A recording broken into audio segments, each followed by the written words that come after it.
నేను ఒక వైద్యుడిని. నేను బాగానే ఉన్నాను లూకా. అడిగినందుకు ధన్యవాదాలు.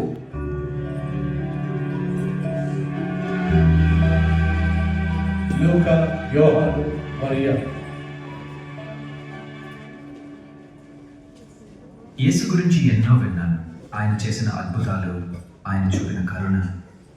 ఇన్ని సంవత్సరాలైనా కూడా ప్రజలు ఇంకా ఆయన గురించే మాట్లాడుతున్నారు.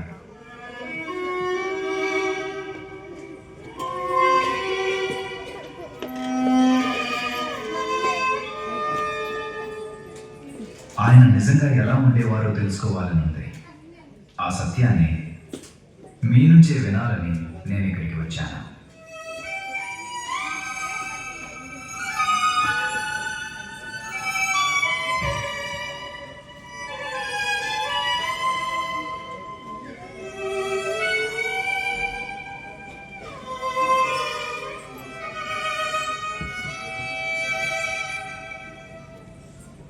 మరి అమ్మ, ఈ విషయాలు మీ హృదయాన్ని గాయపరిస్తే నన్ను క్షమించండి. నా కుమారుని గురించి తెలుసుకోవాలనుకుంటే కూర్చో. నాకు గుర్తున్న ప్రతి సంగతులను చెప్పు.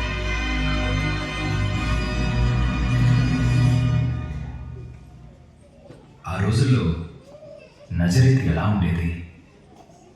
నజరేతు జనసాంద్రత ఎక్కువగా ఉన్న ఒక చిన్న గ్రామం.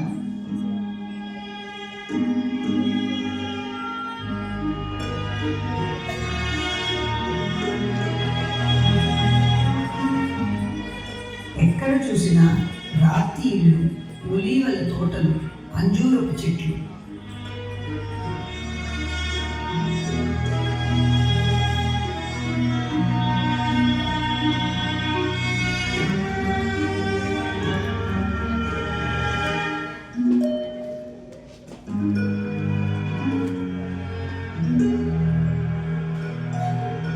ఆ రోజుల్లో వాతావరణం. మరి మీ కుటుంబం, మీరందరూ నజరేతుకు చెందినవారా? లేదు, మా కుటుంబం దావీదు నగరమైన బెత్లెహేం నుంచే వచ్చింది. మేము యూదులం. అన్యుల పట్టణాలు మాకు దగ్గరగా ఉండేవి. రోమా దళాలు తరచుగా సెఫరియా నుండి మా వీధుల మధ్యలో వెళ్ళేవి. తరచూ నేను ఇతర యువతులతో కలిసి ఆలయానికి వెళ్ళేదాన్ని. మేము ఆలయాన్ని శుభ్రపరిచే పనుల్లో సహాయం చేసేవాళ్ళం. పెద్దవాళ్లతో కలిసి పవిత్ర వస్త్రాలను సవరించేవాళ్ళం. ప్రార్థనల్లో వాక్యాన్ని విని అదే వాక్యాన్ని నేర్చుకునేవాళ్ళం. ఇశ్రాయేలీలంతా ఎదురు చూసినట్టే మేము కూడా మెస్సయ్య కోసం ఎదురు చూసేవాళ్ళం. కుమారుని కనబోయే కన్య గురించిన ఆ ప్రవచనం తరచూ చెప్పబడేది. ప్రతి అమ్మాయిలాగే నేను కూడా ఆ వాగ్దానం చేసిన రక్షకుడు గురించి ఆలోచిస్తూ ఆయన రాక కోసం ప్రార్థించేదానిని.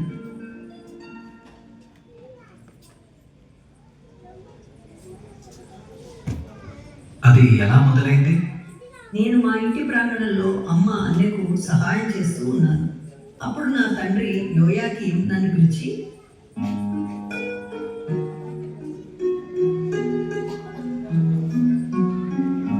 మరియా, మాకు దూరపు బంధువు అయిన యోసేపు అనే ఒక యువకుడి గురించి ఆయన నాకు చెప్పాడు. యూదా గోత్రానికి చెందినవాడని, నీతిమంతుడు, దైవభక్తి గలవాడని కూడా చెప్పాడు.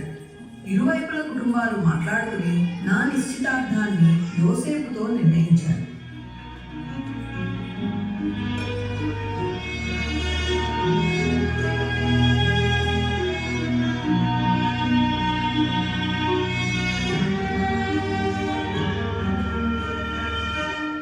ఆ వార్త వినగానే నా హృదయం తరబడింది.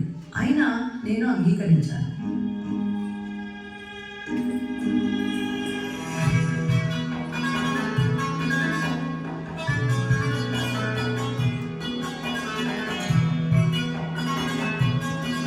మరియా యోసేపు ప్రదానం చేయబడిన విషయం.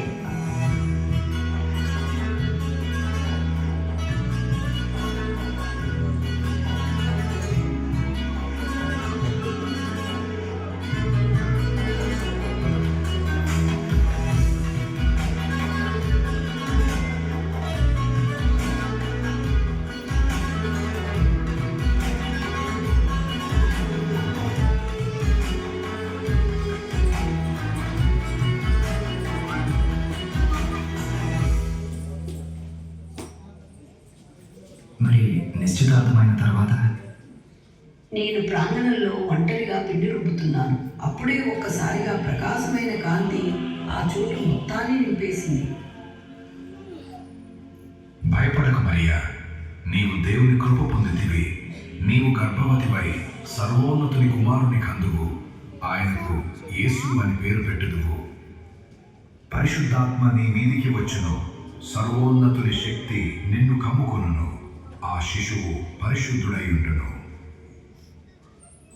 ఇది ఎలా సాధ్యం? నాకు నిశ్చితార్థం మాత్రమే అయింది, ఇంకా వివాహం కాలేదు. నీ బంధువు ఎలిజబెత్ కూడా తన వృద్ధాప్యంలో గర్భం దాల్చింది. గొడ్రాలని పిలువబడిన ఆమె ఇప్పుడు 6వ నెలలో ఉంది. దేవునికి అసాధ్యమైనది ఏదీ లేదు.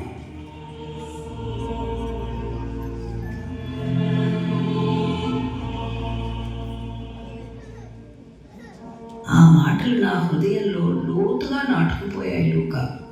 ఆ క్షణంలో నేను ప్రభు సేవకురాల్ని, నీ మాట ప్రకారమే నాకు జరుగును గాక. వెలుగు తగ్గిన తర్వాత ఏమైంది?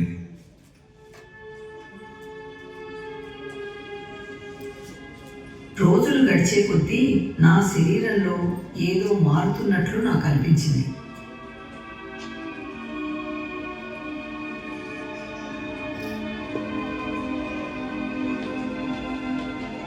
నేను ఆ సంగతిని అమ్మా నాన్నలకు చెప్పాను.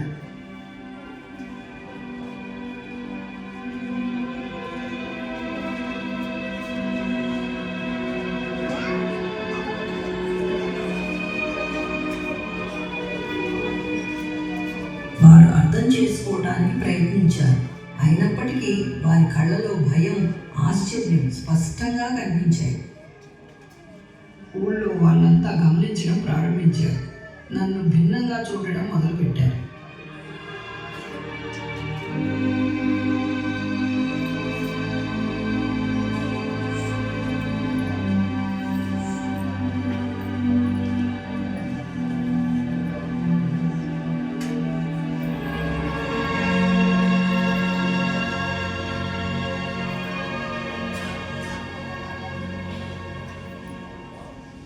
మరి యోసేపు? అతనికి ఈ విషయం చెప్పినప్పుడు ఎలా స్పందించాలో అర్థం కాక మౌనంగా అక్కడి నుంచి వెళ్ళిపోయాడు. అతని మనసు అయోమయంతో, నొప్పితో, బాధతో నిండిపోయాయి.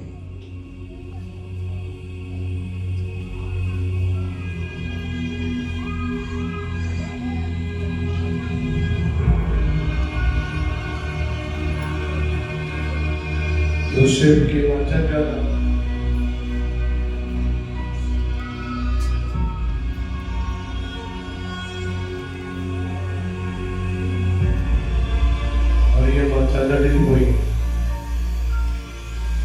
అల్లడిపోయి